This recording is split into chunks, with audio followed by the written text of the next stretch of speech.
Today, beautiful people, we have 3 more tanks to talk about that Wargaming is working on. NK1, we have this AMX-29 over here, and we have 1 Swedish tank coming as well, together, actually, with a brand new map that also Wargaming is working on. All that is going to be in today's video. Now, some of those details or vehicles, they released the first information about quite some time ago already, but you know, it's summer, guys. I believe you forgive me, some family time. There has been, you know, more family time. So yeah, sorry if I have been a bit late over here, but I still wanted to check them out. For example, this NK1, guys, that seems to have 277-ish hull over here with some extra side skirts on the top of that. And we have like a little armor model over here as well. How much we can take away from this is up to you, but seems to have extremely strong turret with some spaced armor action as well. So slopes are there. It is a tier 9, by the way. So looking at the specs, looking at the details up here, we can see 490 alpha damage, guys. And what Wargaming is saying about this is, it is a Soviet breakthrough heavy tank with an exceptional top forward speed, 50 kilometers per hour, hard-hitting gun, 130 mil gun over here, and reliable armor. So this tank in tier 9 feels pretty damn powerful, but yeah, as I guess everybody would have guessed it already, it comes with kinda poor gun handling. Aiming time is actually honestly not bad, like 2.3 second aim time over here, but 0.45 dispersion, 6 degrees of compression as well, definitely is going to control this DPM a little bit, let's say. So 490 alpha, decent pen values, 244, 303 with AP, APCR, and HH, 68 pen as well, and 640 damage. Shell velocity numbers are definitely below average, 900, 1.1k. 15.5 second reload, so you know it has 490 alpha after all in tier 9, and it can carry 30 shells. So top speed indeed is very good, but if you look at the power to weight ratio, 12.2, it struggles a lot to reach that, I would say so. It will struggle a lot to reach that. Hull traverse speed, however, is 30, which is not bad for a tank like this. 23 turret traverse speed. So yeah, it has good top speed, but you are mainly able to reach it on a flat ground after a long time or down the hill. I wouldn't expect this tank flying around the battlefield, even though they say it has a good top speed. So we have 1,850 hit points, 140, 110 side armor. So it has some side armor, and it can be a side scraper with its side armor for sure with this armor. 240 turret armor, 180 and 80 380 view range, and it has 2 loaders, so 5 crew members. So 240 base turret armor. Let's take a look at this. Let's take a look at this armor again. Can we pick something up? So yellow, let's say it's in the middle, so 150. Yeah, it has like effective armor. As far as effective armor goes, around 300-ish, plus spaced armor in the turret, and commander hatch action is almost non-existent, guys. So this is our first tank today, which was the NK1. Tier 9 Soviet heavy. Well, not exactly something we were crying for, but it is what it is. Now this tank, however, is, I would say, definitely the most interesting tank. Well, number one, how it looks like. It looks kinda crazy. The gun looks very girthy. And it comes with a unique feature as well, like new feature when it comes to the reload. So this is AMX-29 Belier, if I pronounce it even remotely close, and this is how it looks like, the name and everything. So it has 490 alpha once again. It's a tier 10 support medium tank, but guys, it has a unique-ish, you can see maximum auto reloading boost, reload system over here. So what Wargaming is saying about this is the AMX-29 is a tier 10 French support medium tank, a low profile, excellent concealment and high mobility. This tank's 127mm gun with 490 alpha of damage per shot has its own kind of improved auto reloader with 2 shells. If you fire the bottom round when the top one has almost reloaded, the reload time of the bottom round is drastically shortened. And you can see that maximum auto reloading boost is 75%. So once again, if you fire the bottom round when the top one has almost reloaded, the reload time of the bottom round is drastically shortened. Okay, so a little bit like the Italian heavy tanks, you get some reload compensation for that, if I understand correctly, right? 262 pen, 320 with heat, premium heat, APCR and heat. 63 with high explosive. So it has 28-second reload time because it has 2 shells, right? And they have the same reload time, base reload time for both shells, but it has the potential to get the reload, auto reloading boost over here, up to 75% boost. So you can get like 8 seconds off, you know, around that, let's say, from your shell, which is pretty crazy. Like, you know, of course, I have to test it out. We have to test it out how exactly it works and so on. But yeah, and the reload time in the clip is 3 seconds. So in 3 seconds after your first shot, you can dish out 980 damage from a tier 10 medium tank and then just drive away because the mobility is honestly impressive, guys. Aiming time 2 seconds. Another thing to note over here definitely is for 490 alpha to have 0.33 dispersion is pretty nuts.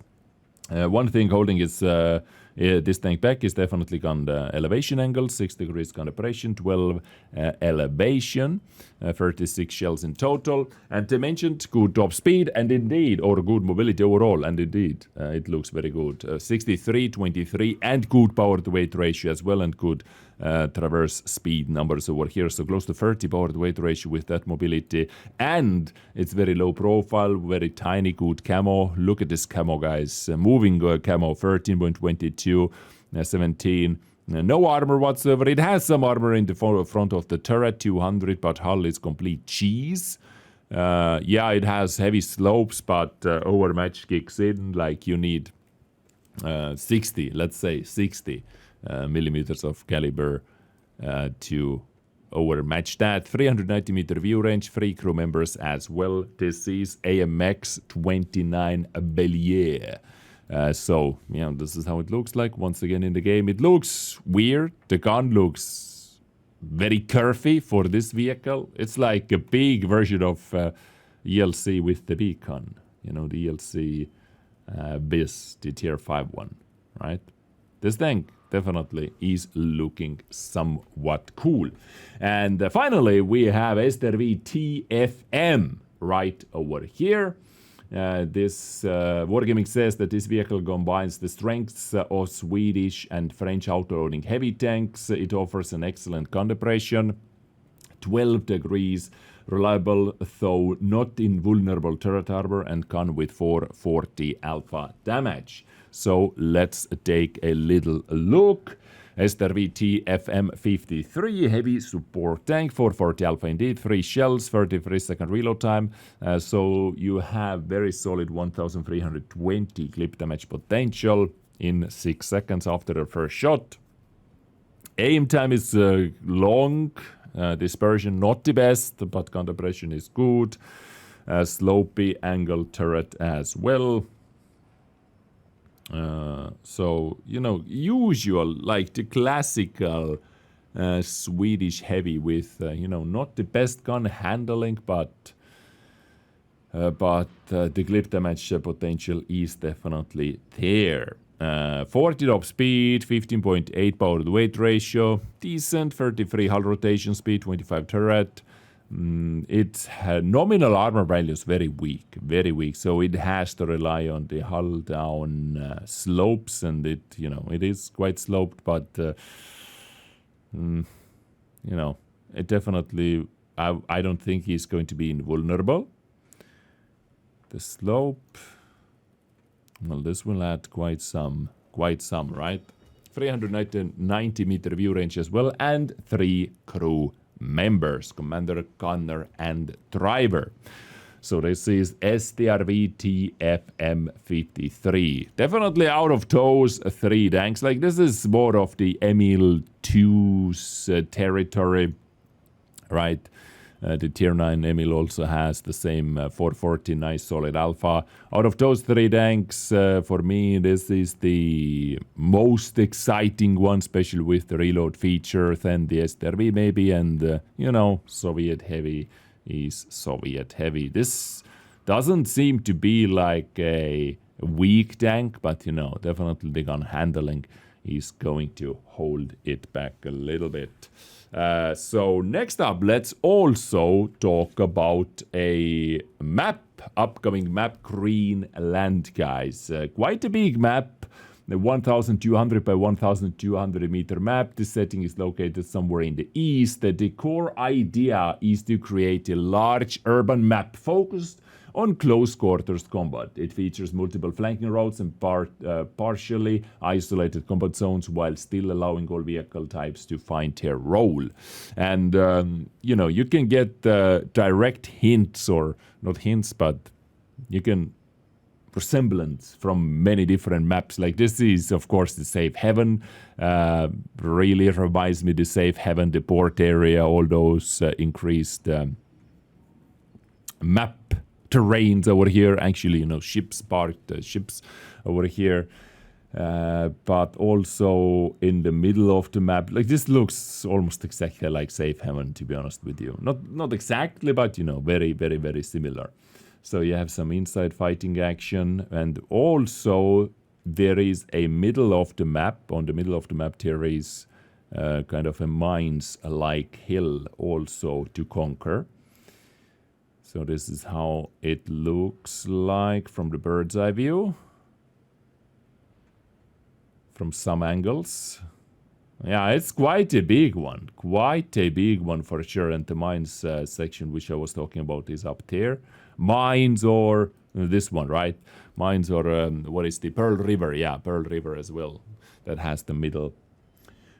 Although it doesn't seem like... Can you get up here? Oh, you might be able to get up here. I wanted to say it doesn't seem like you have a lot to do up the hill if everything is blocked off.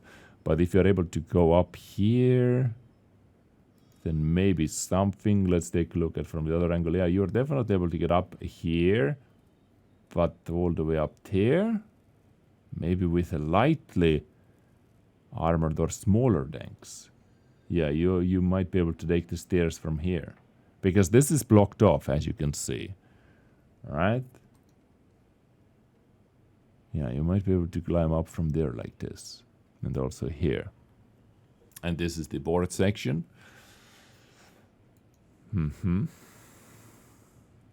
Another angle from the hill.